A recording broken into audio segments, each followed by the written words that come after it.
I should get myself situated. Okay. How do I do this intro? It's been so long since I've done it by myself. Welcome back to the bench. Welcome back to the bench. Is that door open? It is open. Let me close the door. See, this is what happens when I'm recording by myself. When I'm recording by myself, I lose all the quorum.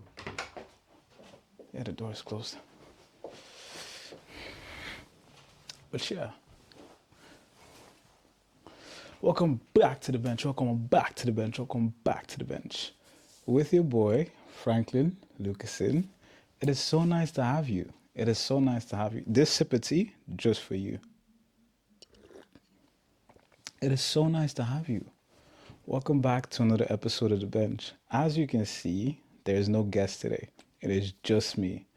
We haven't done a solo episode in a while, so I spoke to Mandy and I was like, Mandy, give me the chair for this week.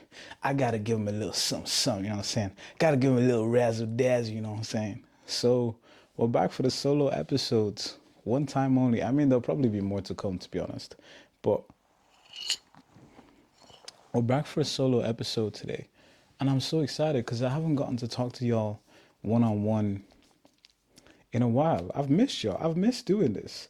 Because the bench started off with one-on-one, like one-on-one episodes. So they were a lot more intimate and a lot more personal. A lot more personal. But yeah, welcome back to the bench. It's so nice to have you. Today I'm repping all sorts of sets. I've got cross on my teeth, dove on my teeth. I've got TCD on my chest, the best college in Ireland. I'll rep Trinity College till I die. The best college in all of Ireland, bro. We're repping today. But yeah, I guess we can get right into it. Like, I have a topic in mind today, but I'm just gonna do a little dancing before we get straight into it because we need to warm up to each other. Do you know what I mean? It has been a second. I think I'm feeling good.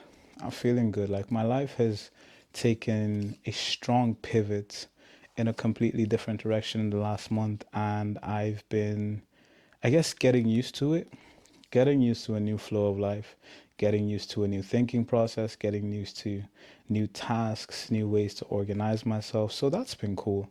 I think the opportunity to learn new things has been really nice and it has been fun. As much as it has been challenging, it's been fun to try new things, to learn new things, to improve in a completely different way and in a completely different set of skills that I've never tried to improve on before. So that's been nice. I've been really excited about that and I've been enjoying it. Doing some content creating, working on starting some sort of businessy type of organization-y type of thing. So that's fun as well. Also working on putting together a small faith space for me and my friends. So that's really cool as well. So it's a bunch of things going on.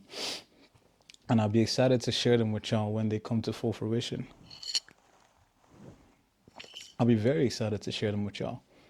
But yeah. So the bench has been going. It's been going strong. We've gotten a couple of guests on. We've gotten Proceed, we got Mandy, we got Liz, and we've just built a bit more of a different type of pace with the duo episodes, which has been nice because like we've been able to have some really nice conversations. So there's some more conversations coming, and again, I just like to kind of foster that community aspect through the conversation. It's like, yo, we both Christians in this space. How are you feeling? What are you thinking? Like, what's going through your mind? Do you know what I mean? I guess this one is more an announcement, is Mandy and I are looking for a social media manager. I say social media manager, it sounds real fancy. We're looking for someone to help us manage and run and organize the social media because both of us are very bad at it. I know I'm definitely terrible at it. You should see me. I post for 4 days consistent, and then I won't post for another month on the bench Instagram. It's terrible. So we need someone who's gonna help out, be a little bit more consistent, and give a little bit more engagement because we really want to enjoy and engage with the bench community. Like, the bench is a community, and we want to kind of foster that community aspect to it. So now that the announcements are out the way, now that the warm up is done, I wanted to get into today's topic. Let me grab a sip of tea. I wanted to get into today's topic. And today's topic is a bit of a sensitive topic, but not so much a sensitive topic because so many people deal with this issue, right? So today's topic is about porn, pornography, pornea, masturbation, the whole kind of sexual struggle type of vibe. The reason I'm talking about porn today, it's something that's just been coming up over and over in different conversations I've been having over the past couple months. Like it just keeps coming over and over and over and over and over again. And I wouldn't necessarily say like, oh, this is a sign from God to talk about it, but it was more like this is a issue that is this is an issue that is clearly rampant, not only in the world, but within the faith as well. Like Christians are struggling with porn at a very high rate, like at a very high rate. I looked at some of the statistics before the episode, and there's no point sharing them to be honest, because like statistics vary from statistician to statistician.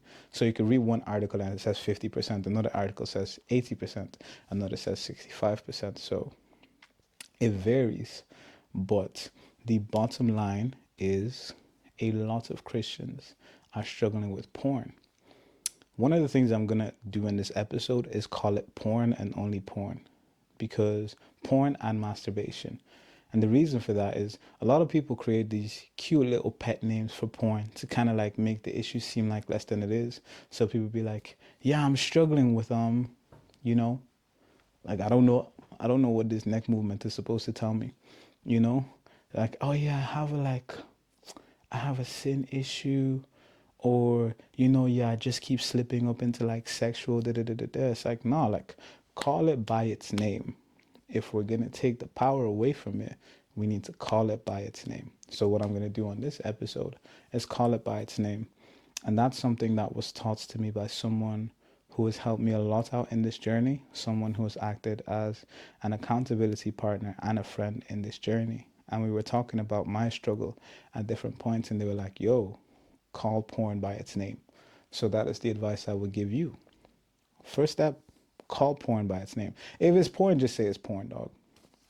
So I guess as the conversation about porn progresses, I want to first talk about porn from my experience, because I'm someone, and I've been very open about it on the podcast, I've been someone who struggled with porn for a significant part of my life. I think at the age that I am now, I've dealt with porn. Actually, no, about half and half. I've dealt with porn for about 50% of my life up to this point now. Keep in mind, I'm 23. So I've dealt with porn coming up to 11, 12 years of my life. And it's just been this on and off struggle with porn. Um, the way the porn struggle started in my life, it started in, I think it was my first or second year of secondary school. That was when it started. And the way it started was there was this guy, because we had iPads in my school, so we didn't have books. You could get an iPad and you could load up all your books onto the iPad. It was a brand new thing. Everybody was going crazy over it. So my parents gave me my iPad for school, and obviously you have an iPad, you're doing your school stuff, but you're also playing games on the iPad. So there was this guy in my class, and he had this game I really liked called Terraria. It was like a Minecraft alternative, and it was paid, and it was really cool at the time.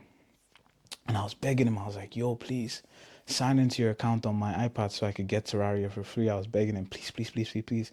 And he was like, "No, no, no, no, no, no, no." Like I had to beg this guy for weeks. He was actually long in the thing, man. He was doing way too much. I had to beg this guy for weeks. But eventually he gave in. He was like, "Yeah, cool. I will I will let you have the game." He was like, "Give me your iPad, let me put in my details." I give him my iPad. He puts in his details. He downloads the game. He gives me back the iPad. So I was like, all right, cool. I got my game. I was persistent, da da da da, whatever. And then I go home. I go home that day and I go into my Safari because I was going to search something up.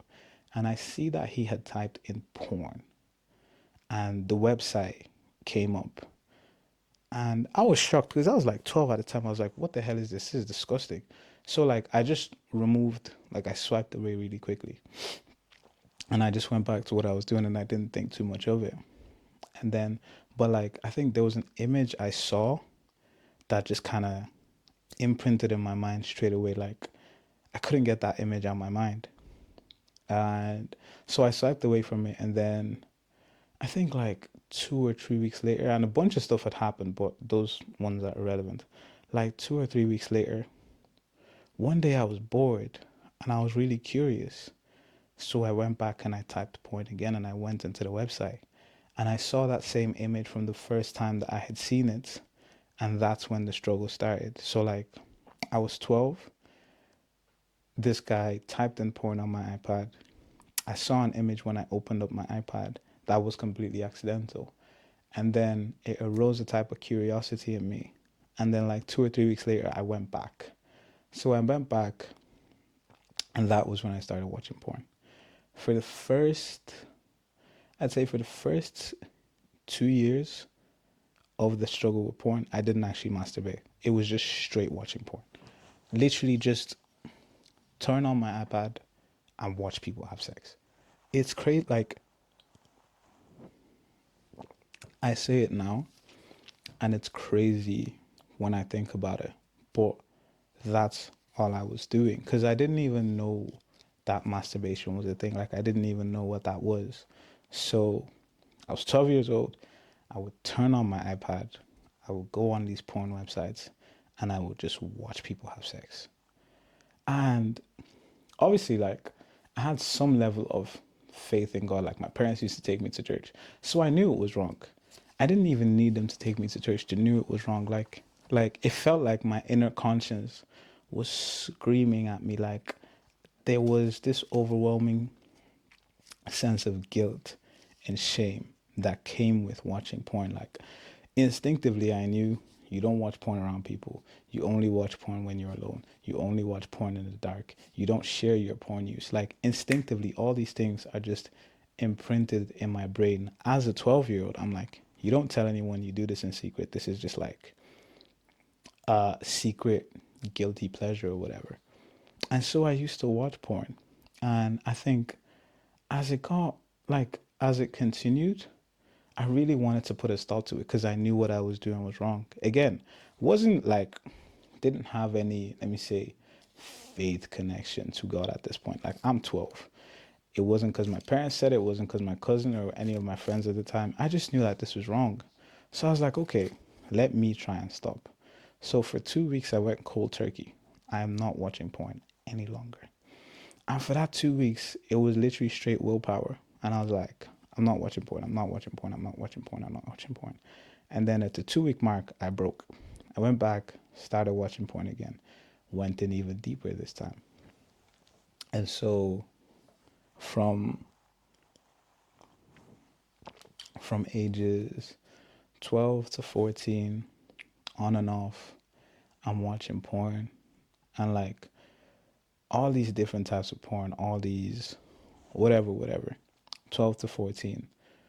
I can't believe I'm saying this so freely. This is actually crazy. But 12 to 14, I'm watching all these different types of porn. Like I'm learning the websites, I'm learning the moves, I'm learning the skills, I'm learning the positions. Like as a 12-year-old, I am so sexually woke that in my mind, I know how the whole game works. And then I hit 14. I don't know how long this episode is going to be, actually. I'm going to need to keep track of the time. But then I hit 14 and I discovered masturbation.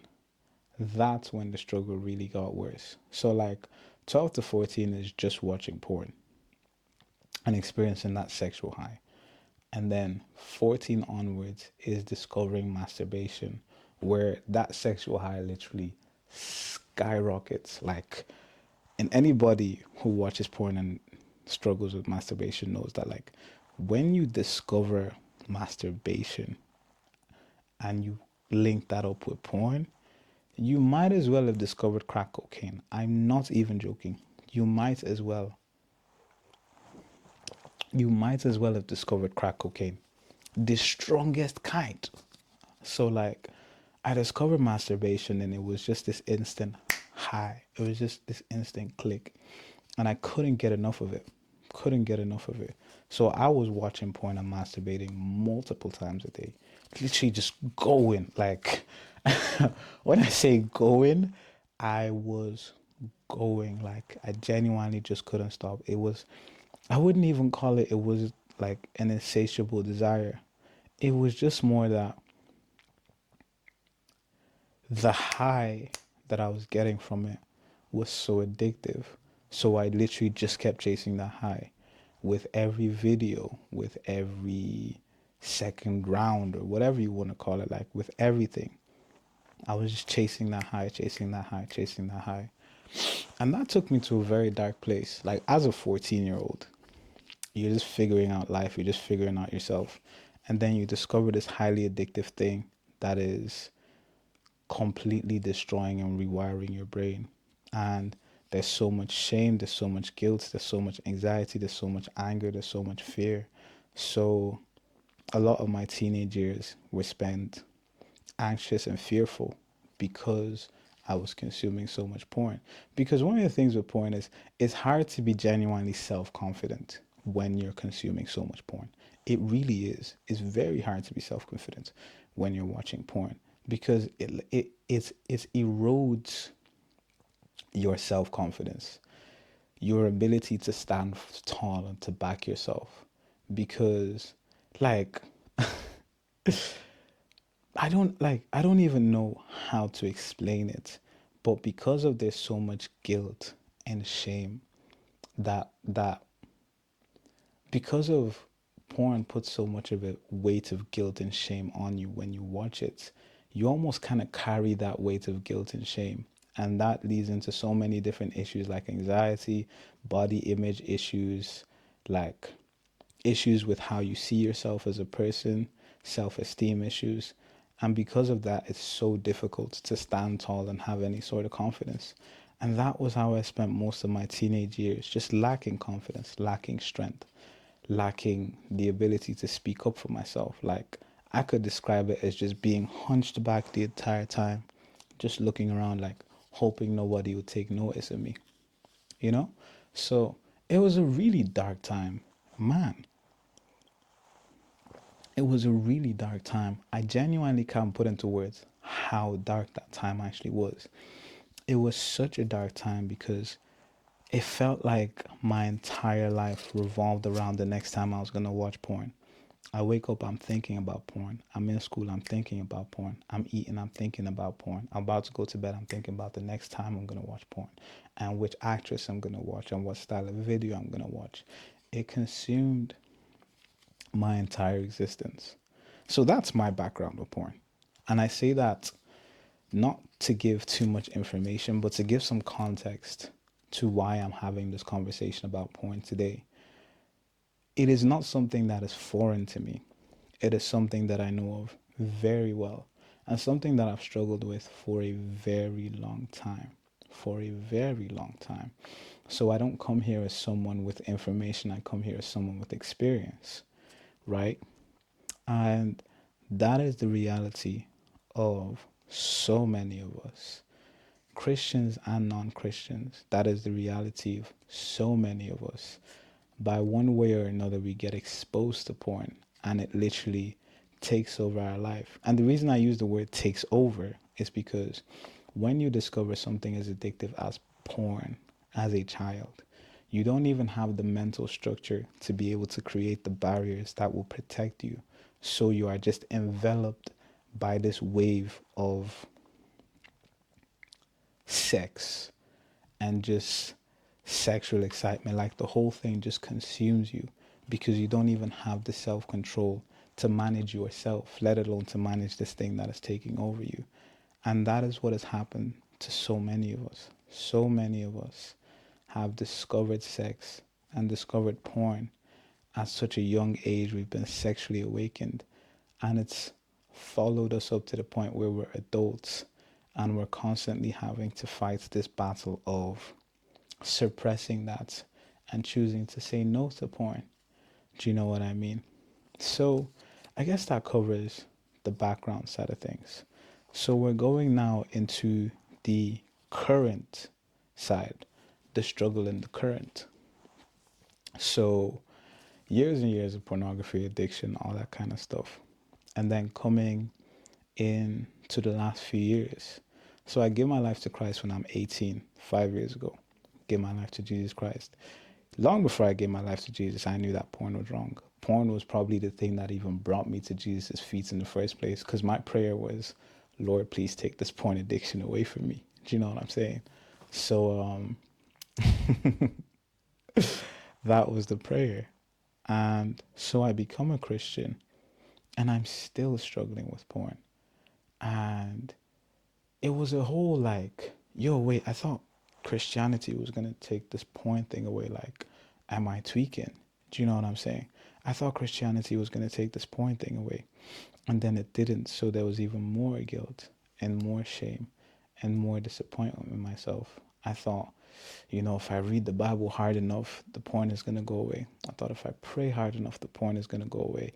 I was going to all the deliverance videos. I was begging, I was crying. It's like, Lord, please take this away from me.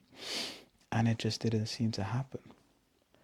But over the course of the struggle with pornography, I've learned a lot of things. And I guess I'll share some of those things with you guys today. Like, I have some notes I wrote out. I know that, like, I try not to use notes too much because I want the episodes to have a general, like, I want them to have a flow. I want them to have a conversational flow. Reading off notes I know would make me sound like a robot. But yeah, one of the first things I wanted to say that I've learned about porn is porn, as in pornography itself, isn't actually the core issue. Like, pornography is evil. Yes. Pornography is used to keep a lot of people in bondage. Yes. But pornography in itself is not actually the issue. Pornography hijacks our sexual appetite. So it is something that has been brought in to taint our sexual appetite. So God has given us this healthy sexual appetite that He desires for us to express in marriage. And then porn comes in to taint that sexual appetite, to charge that sexual appetite literally all the way up to the max so that you can continue to express it in a way that God does not desire through porn, in a way that is literally harming yourself, right? So porn is an appetite issue, the same way overeating is an appetite issue, the same way gambling is an appetite issue, the same way drug addiction is an appetite issue. These are all appetite issues linked to self control. And the reason I say that is because all of these things are a warped version of our appetite for satisfaction and expression. So, overeating is a warped version of our appetite for food and satisfaction in our belly. Do you know what I mean? I like, that's a healthy appetite. That's an appetite God gives us. We have to eat to survive.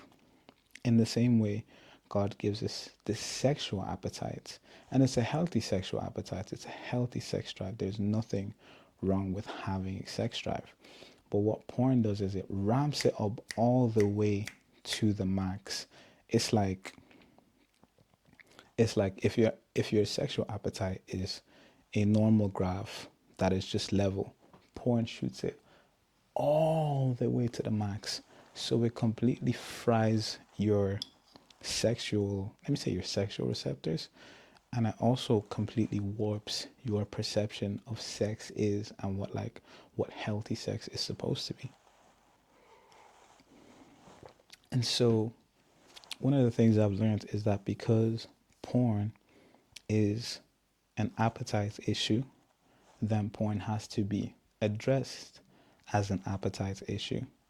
So, what that means is that as you consume porn, you're feeding this unhealthy sexual appetite. So, one of the ways to fight porn is to starve your sexual appetite, to starve your unhealthy sexual appetite, right? And this goes into a sort of, this goes into your lifestyle more than anything. Because again, if we say porn itself is an appetite issue and it's not about the actual porn itself, because the thing about porn is always going to exist. There's never going to be a point on this earth where porn doesn't exist. Porn has always existed from the dawn of time, since the fall of man. There has been sexual immorality and prostitution. It's always been there. There has always been sexual immorality and prostitution. The same way they had to navigate it in those times is the same way we have to navigate it in these times. Our battle is just different and probably more difficult, but our battle is different. Do you know what I mean? Like in the book of Proverbs, it warns you of the immoral woman who is calling you to take advantage of you. Like the game been there from the very beginning. You know what I'm saying?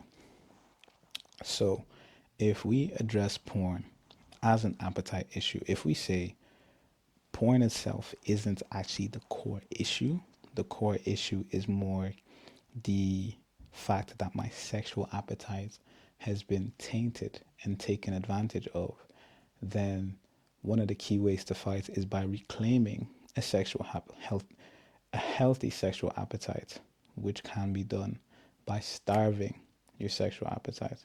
What do I mean by starving your sexual appetite? For me, that meant that I couldn't engage in anything that ramped up my sexual appetite, right? And basically talking about the things that I watch, the music that I listen to, and the activities that I engage in, right? So I can't be trying to build a healthy sexual appetite and I'm constantly watching things that are fueling an unhealthy sexual appetite. So I can't be watching animes that are, because I'm an anime guy. Do you know what I mean? I can't be watching animes that are too sexual. I can't be watching TV shows that are too sexual. I can't be listening to music that is too sexual. I can't be engaging, like using my body in a way that is too sexual. I've been in a relationship for 4 years and it's learning how to conduct myself in a way that protects myself and helps me maintain a healthy sexual appetite. Because again, when I enter the unhealthy sexual appetite, it leads me to express that through the use of pornography. So, starving your sexual appetite is one of the most important ways to fight porn. And it's one of the things I've learned because it's one of the things that has actually worked for me in this battle against pornography. Starving that sexual appetite. I'm going to go a bit deeper at the moment, like go a bit deeper now into the things that you watch, the things that you listen to, and how you conduct yourself. I'm going to go a little deeper into that because in the age of the internet that we are in, that is extremely important. That is of the utmost importance because in the age of the internet that we are in, you can see anything you want, you can hear anything you want, and you can pretty much do anything. Like, it's free game. You could go anywhere you want. And there is a choice for you to engage in things that are not beneficial to you at all times. So, managing the things that you listen to and managing the things that you watch in a way that completely starves your sexual appetite means that you are not engaging in any sort of sexual content that is building that sex drive. So you're on your phone, you're on Instagram, and you see the IG models on the explore page. Scroll, run away, run as fast, run as fast and as far as you can. And if it's something that you know, being on IG, being on Instagram, being on TikTok, being on Twitter, if it's something that you know you can't manage, delete the app altogether. It's one of the hardest lessons I learned because I used to be on Twitter 24/7. But if you use Twitter, one of the things you know is people like to post porn on Twitter for some strange reason. There's so much porn on Twitter, it is ridiculous. And I think 3 years ago, I was using Twitter and like I was actually it was one of the periods where I was having some success with fighting porn and porn addiction and like learning to manage it and understanding my triggers. And I was using Twitter.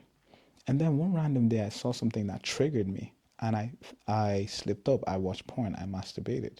Do you know what I mean? And I was just scratching my head and I was like, dog, how did this happen? And I was like, the only reason this happened here is because I was on Twitter tonight and I saw something. And I know the longer I stay on Twitter, the more I'm going to keep seeing things that are going to make me slip up and watch porn and masturbate. So the decision was then to cut off the head of the snake. So I deleted Twitter and I haven't had Twitter since. It's the same thing with TikTok. I deleted TikTok and I haven't had TikTok since. The only social media I use is Instagram because Instagram is safer. And I've been able to set up my Instagram in a way that I have 100% accountability in my actions. So I can't use Instagram unsupervised. We'll get into that one in a second.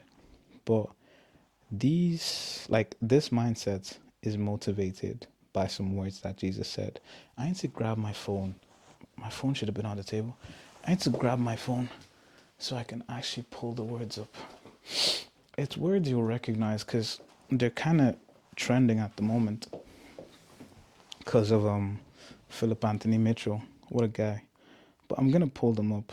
I need to get the verse. Like, I know the verse off by heart, but I need to get where it is in the Bible. If your right eye causes you to sin. You know that verse, right? Come on now. Somebody say hallelujah.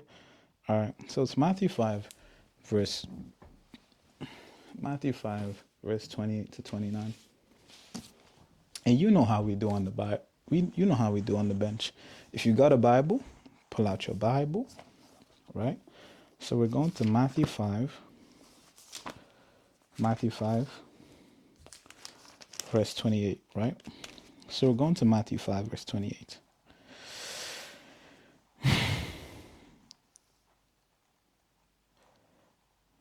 Actually, let's read Matthew 5 verse 27 to 30. Let's read Matthew 5 verse 27 to 30, right? So it's Jesus talking. And he says, "You have heard that it was said, 'You shall not commit adultery.' But I tell you that anyone who looks at a woman lustfully has already committed adultery with her in his heart." Verse 29. "If your right eye causes you to stumble, gouge it out and throw it away. It is better for you to lose one part of your body than for your whole body to be thrown into hell." 30. "And if your right hand causes you to stumble, cut it off and throw it away. It is better for you to lose one part of your body than for your whole body to go into hell." Right? That's Jesus talking. Serious words, crazy words. Jesus is a serious guy. He did not play. He did not play. But essentially, what he was saying there, and the verse can be taken literally and the verse can be taken metaphorically. I believe Jesus was speaking metaphorically. And what he was saying there was, if there is a part of you that causes you to sin, cut it off and throw it away.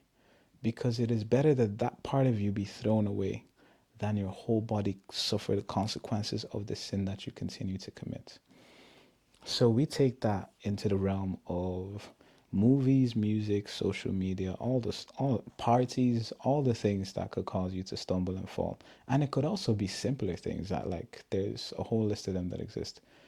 If there is a place that you continue to go, a thing that you continue to do, a way of life that you continue to engage in that is causing you to sin in this way, cut it off.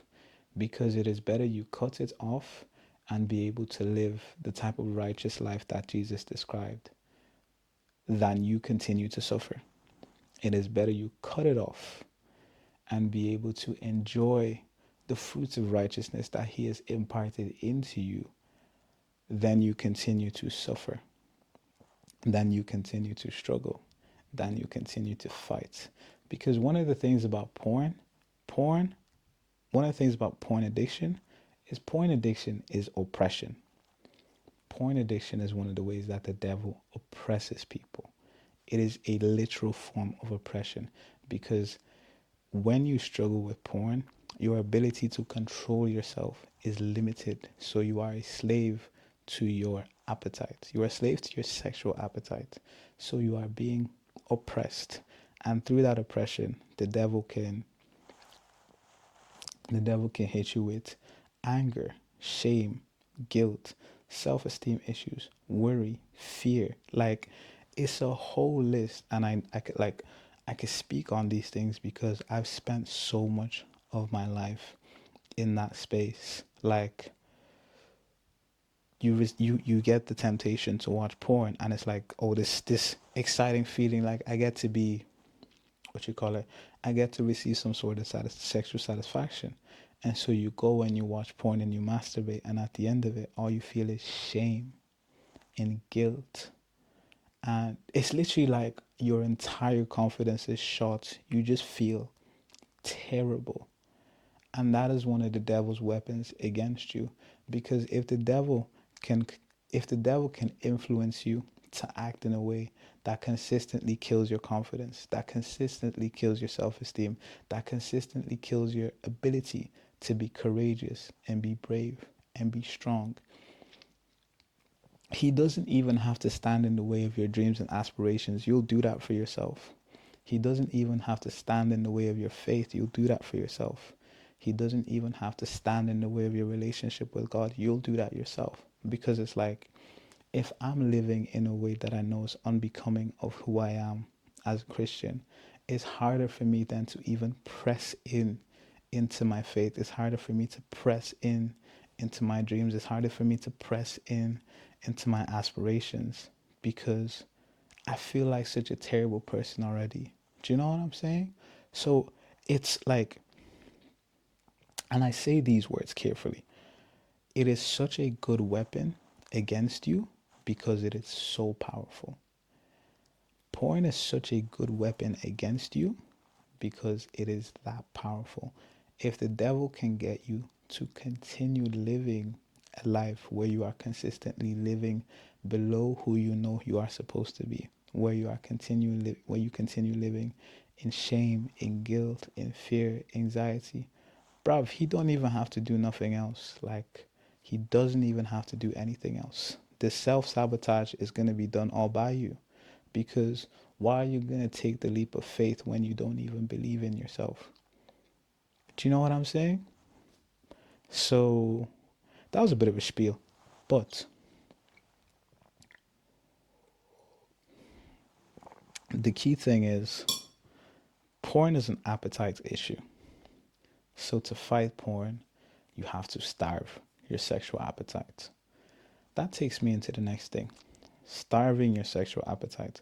There's another set of words that Jesus Christ said, because again, Jesus Christ is, oh my God, Jesus Christ is so cool. Sorry. Let me not get too excited, because if I get too excited, I'll start jumping out my chair. There's another set of words that Jesus said. I'll pull them up. Again, I know them, but I would like to get the exact first because we need to be a bit more specific. So, what were the ones? This kind only goes out by prayer and fasting. Come on now. So, this is verse Matthew chapter 17, verse 21.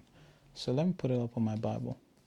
Matthew chapter 17, verse 21. Is this thing still recording? It is. Matthew chapter 17, verse 21. Matthew chapter 17, verse 21. Matthew chapter 17, verse 21.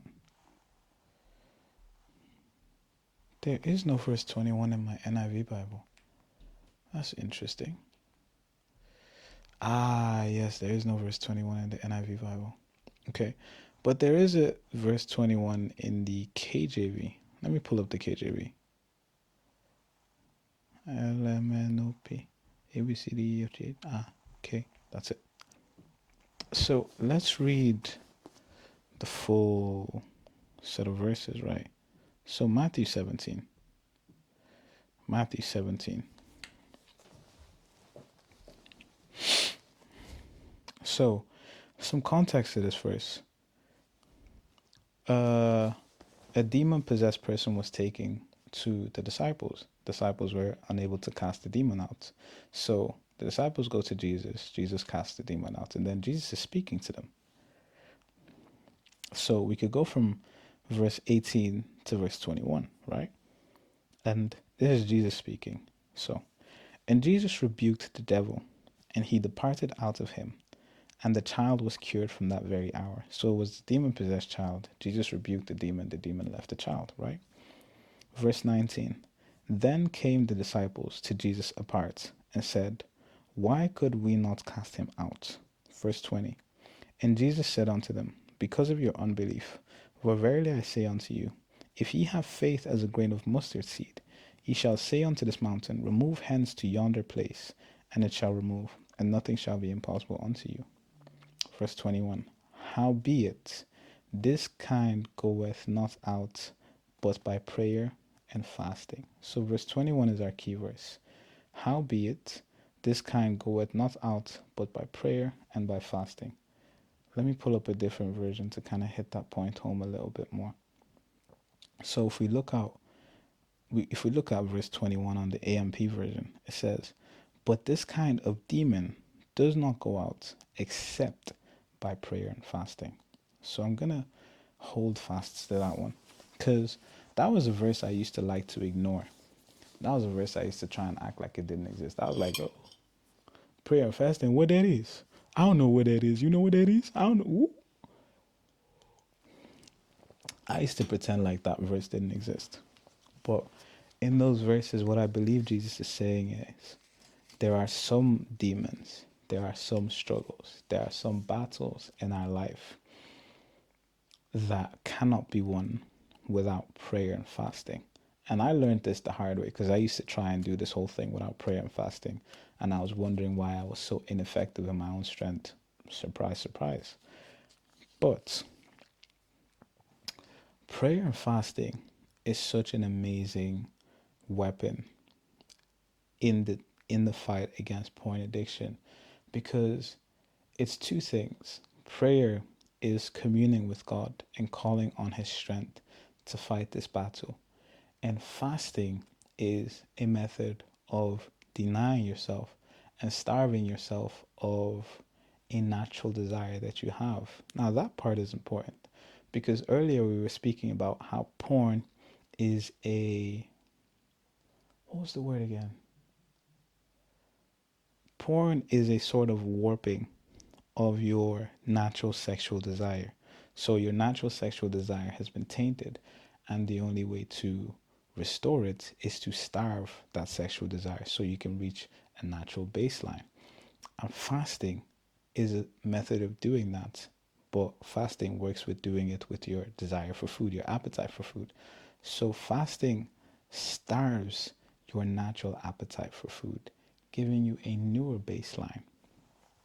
Why that is important and why I've learned that that is important is if you can starve yourself through fasting of a natural desire for food, then you will also be able to learn how to starve yourself of a natural desire for sexual expression.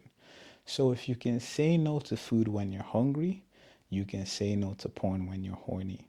And it is obviously, it's a line you learn how to walk as you grow. It's not something that happens instantly. And it was the same for me. But I found that as I started fasting and as I started building up that resistance and as I started building up that strength to be able to say no to things that I would normally have said yes to, that then translated into the fight against porn.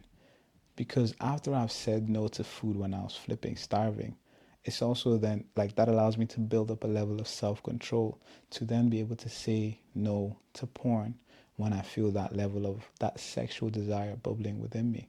So, building up your, let me say, self control, building up your strength is key.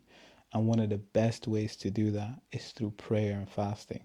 Because again, prayer is calling on the strength of God, communing with the Holy Spirit, tapping into that spiritual side of things, tapping into that strength. And then when you couple that with fasting, fasting is starving yourself, denying yourself. So you're building your strength and you're starving yourself to even build that strength even more. And those two combined help you build up the strength to be able to say no to porn, to be able to resist the devil so that he may flee from you. Do you know what I mean? And like This is a more recent development for me because in 11 years of struggling with porn, I started fasting and praying this year. So I started fasting and praying as a lifestyle this year. Before, I only did it as something on special occasions when I needed something from God. But I decided that I would implement it as a lifestyle choice this year. So every Saturday and Sunday, unless I'm with family or unless maybe I'm at a friend's house on the weekend, every Saturday and Sunday, I fast until the afternoon and I spend some time praying. And one of the things I found is that when you when you to some extent starve yourself, when you deny yourself, it helps you build up that strength to deny yourself even more. And it helps you build up that self it helps you build up that strength to resist the temptation to watch porn. It even reduces the amount of temptation because the more you say no, the more you can say no. And the more you say yes, the more you can say yes.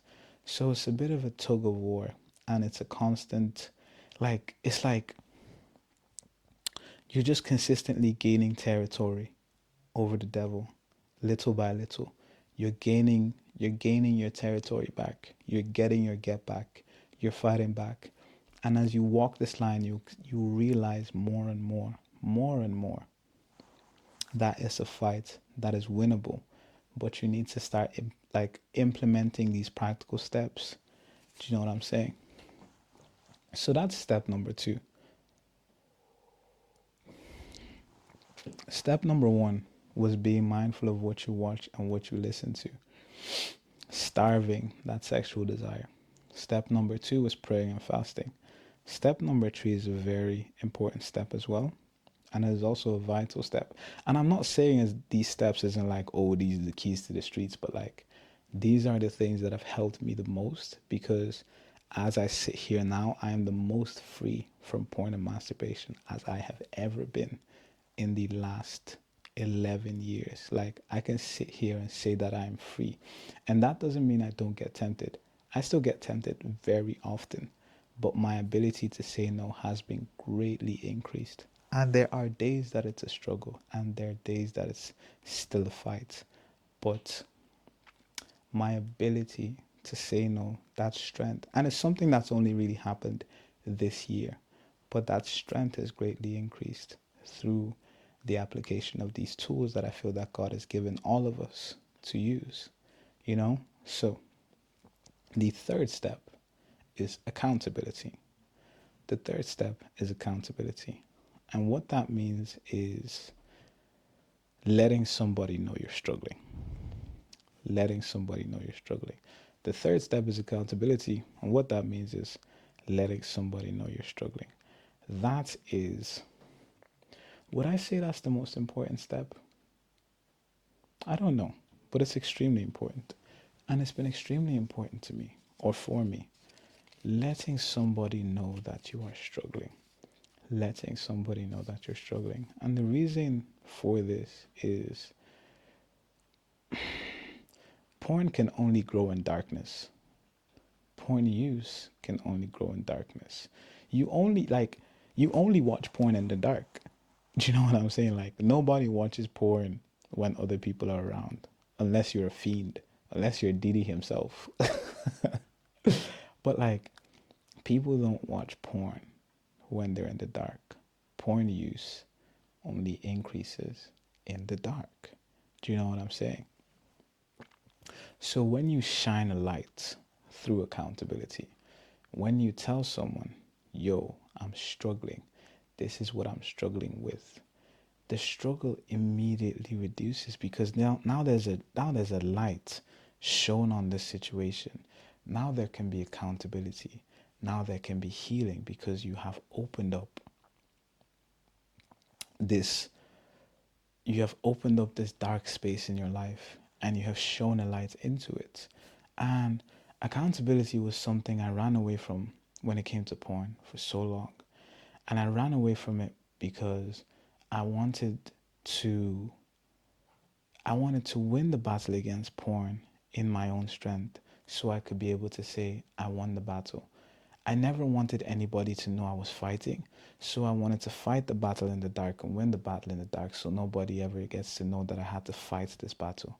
Because I thought it was embarrassing. Do you know what I mean? It was embarrassing to be struggling with porn. It was embarrassing to be struggling with masturbation. But I learned over time that the longer you stay in the dark, the worse the battle is going to get. Like the battle just gets worse. The longer you stay in the dark, the longer nobody knows you're struggling, the worse the battle gets. So the light has to be shown. And I remember this was like 4 or 5 years ago when I started shining the light. So I told one of my close friends about the struggle with porn. And then I told my girlfriend. And then I told my cousin. And then I just started telling like some of my closer friends, like literally just opening up about it, like, yo, this is a struggle that I have. And I realized that because like porn and shame are so deeply interlinked. It's like a continuous cycle of porn use and shame and porn use. But when you start telling people, that cycle of shame starts to get broken, and it it almost puts up it starts to put up like a barrier to your use of porn because there's people that know now. Do you know what I mean? And that's one of the things that started happening for me. So the more I told people, the less ashamed I felt about, like, that's one of the reasons that I can sit here and talk about this so openly, because I've been telling people for years. Like, this might seem crazy, but I've been telling people I've been struggling with porn for like five years now. Wait, 5 years? That doesn't make sense. I've been a Christian 5 years. It's more like 4 years or 3 years. Sorry. It's more like four, but like I've been open about it for a while, so there just can't be any more shame attached to it. So I think I've lost my train of thought, but what I was saying was accountability is such a powerful weapon because you're inviting people in to fight with you.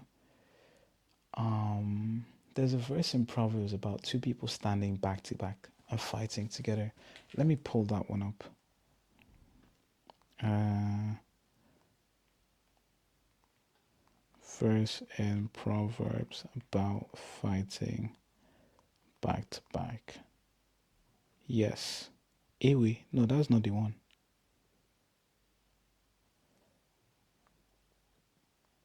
Let me see if I can find it. Verse in Proverbs about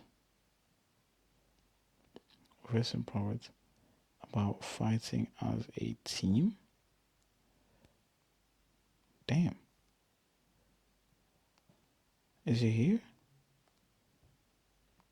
Yeah. Okay. So it's Ecclesiastes verse 4, or Ecclesiastes chapter 4, verse 9 to 12. And it reads, two are better than one, because they have a good return for their labor. If either one of them falls down, one can help the other up. But pity anyone who falls and has no one to help him up. Also, if two lie down together, they will keep warm. But how can one keep warm alone? Though one may be overpowered, two can defend themselves. A cord of three strands is not quickly broken. So it's like, as soon as you invite somebody else into the fight, that's somebody that can pick you up when you've taken a heavy hit. That's someone that can encourage you. That's someone that can motivate you. That's someone that can strengthen you. That's someone that can minister to you. Like, inviting someone in the fight is like letting fresh air in a room that stinks. It just changes the whole state of play. And it's one of the things that changed the state of play for me because I was able to then start talking about the struggle. When is it that I struggle? How do I struggle? What does the struggle look like? What does the struggle sound like? And through that, I'm able to receive healing and I'm able to receive advice and I'm able to even be motivated by this person who's fighting this fight with me.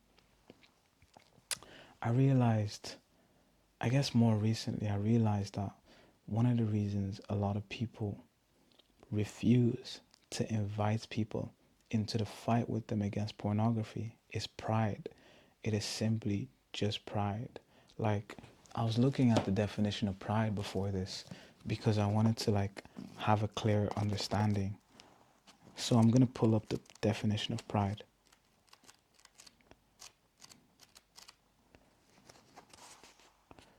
So, Oxford Dictionary, right? So, this is the Oxford definition.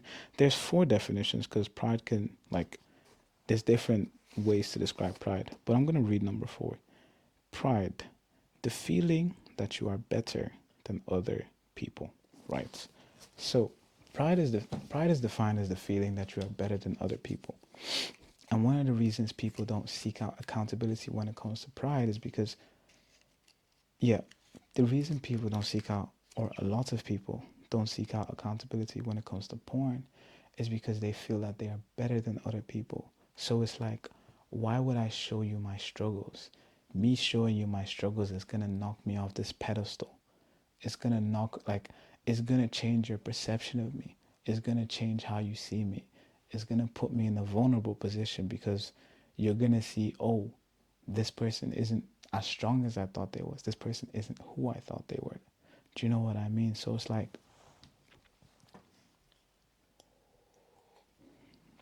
one of the reasons, or one of the biggest reasons, that people never seek out accountability or open up about their porn or their struggle with porn is because of pride.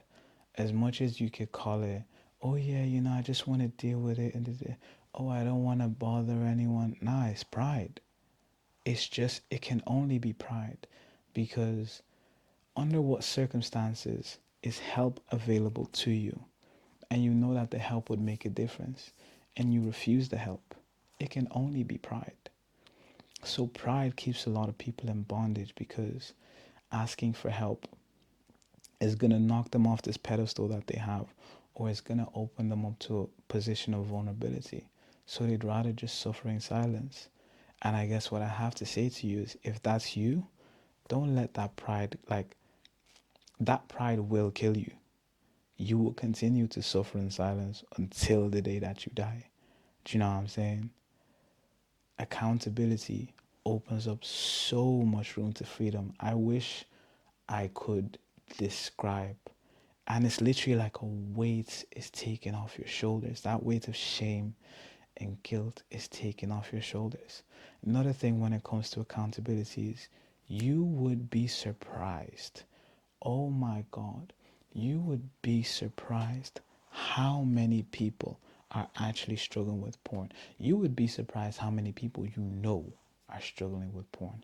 You would be surprised how many people in positions of power and influence are struggling with porn. You would be surprised how many of your ministers are struggling with porn, how many of your bishops, how many of your prophets, how many of your leaders. You would be surprised. If you have this high, if you have this high outlook, right, on people who are in ministry, you would be surprised how many of them are actively struggling with porn or have struggled with porn. And I don't say that in a judgmental way. I'm saying we're all in this together. So the key is to open up and tell someone about it so you can receive the help. Like, losing losing your reputation doesn't matter if it means you're free. Losing your position in people's minds doesn't matter if you end up free. Losing this high view that you have of yourself doesn't matter if you end up free. Being demoted doesn't matter if you end up free. Like, none of these things actually matter if what comes of your telling the truth, what comes of your seeking out accountability, is freedom. None of those things actually matter if freedom is the destination. So it begs the question, do you want to stay where you are? Do you want to be free? Like, do you want to keep doing what you've always done? Or do you want to be free? Freedom is available to you right here, right now. And it comes with coming out and saying, yo, guys, I'm struggling. I am struggling. I am fighting and I am not winning. Pornography has a hold on me and I cannot let go. It comes with being open. It comes with being open. And this, I wouldn't even call it idea, but there's a lot of faith watching that's going on. So everybody's looking at each other's face to see who's doing it right and who's got the game on lock and who's sinning and who's not sinning. And because this structure of faith watching exists, so many people are resistant to share their struggles, or reluctant, sorry. They're reluctant to share their struggles because they feel like if they share their struggles with their brothers and sisters, then they're going to be looked down on. But then you look at the Bible and how the church actually started, and these guys shared everything with each other, including their burdens, including their struggles, including their supplies, including their insights and their understanding. They shared everything. So, one of the ways that the body of Christ would be able to show the love of Christ to each other is to create a space where we can all come and say, yo, I'm struggling. I am struggling. I am struggling. I'm struggling with pornography. I'm struggling with masturbation. I'm struggling with this addiction or that addiction. I'm struggling with drugs. I'm struggling with sex. I'm struggling with cocaine. I don't know. But to be able to create an environment where someone can open their mouth and say, I'm struggling. And I guess this is just a word of advice. If you are that person who is struggling and you need help, open your mouth. Please.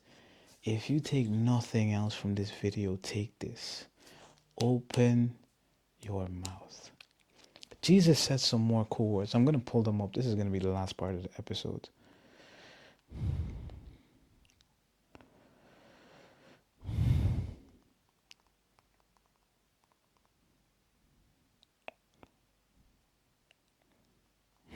Should I share this one? Is this the one I wanted to share?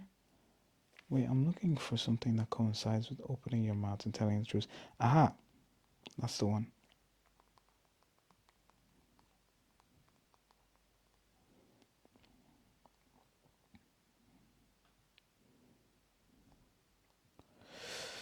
Okay, so we're going to go to John chapter 8, verse 31 to 32.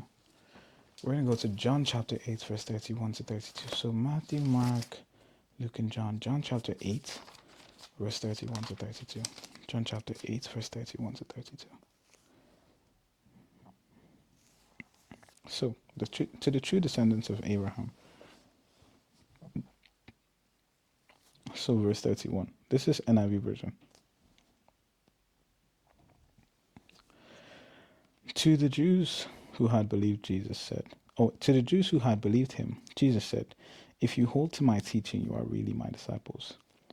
Verse 32. Then you will know the truth, and the truth will set you free. Then you will know the truth, and the truth will set you free. You opening up this Pandora's box, you letting out the truth, will be one of the sources of your freedom. You telling the truth, you coming out and being like, yo, I'm struggling. I'm in this dark place. It is literally the fire starter for the freedom that you desire. So you need to tell the truth. You need to come out. You need to put your hands up. Yo, I am struggling. I don't know what I'm doing. And that's where the healing comes from. And that's probably the most important lesson that I've ever learned. You cannot fight this fight alone. You need help. As the body of Christ, we need each other. And freedom only comes when we open up to each other. And then we pick up the sword on each other's behalf and we fight for each other. So if you're that person that needs help, open your mouth. And dog, if you have no one to go to, hit the bench up on Instagram. Hey, I am one of those people. And the what you call it? The journey to freedom can start there. If you have a friend you could trust, speak to your friend. If there's someone like, let me say there's someone in faith, like say maybe a pastor or a youth pastor or I don't know, someone trustworthy around you, a parent, a friend, a mentor, a leader of some sort. If there's someone around you that you could trust, open up to them and be like, yo, I'm struggling. And let the healing start. So, yeah, that was this episode. This is my first solo episode in a while, and I know this was long. I know I've been yapping for a second. So I'll be very interested to see how long this went. I also feel like I'm getting better at these, even though I haven't done them in a while. I feel like I was proper charged today because, like, this is a topic that's so personal. This is a topic that's so personal. But yeah, I'll be closing off the episode in a second. But the bottom line is, well, there were three main points. The first point was starve your sexual desire. If you're struggling with porn, starve your sexual desire. Like, I'm talking to single people. If you're married, dog, like, I don't have sex. I don't know. I don't know if you're married, have sex. So first step, starve your sexual desire. Second step, what was the second step? First step, starve your sexual desire. Second step, fasting and prayer. Third step, accountability. Tell someone you're struggling. And that's it for this episode. Thank you very much. Porn is rampant, but porn will not win. Porn will not win. So long as the children of the Lord pick up our swords, victory is ours and freedom is ours, now and forever.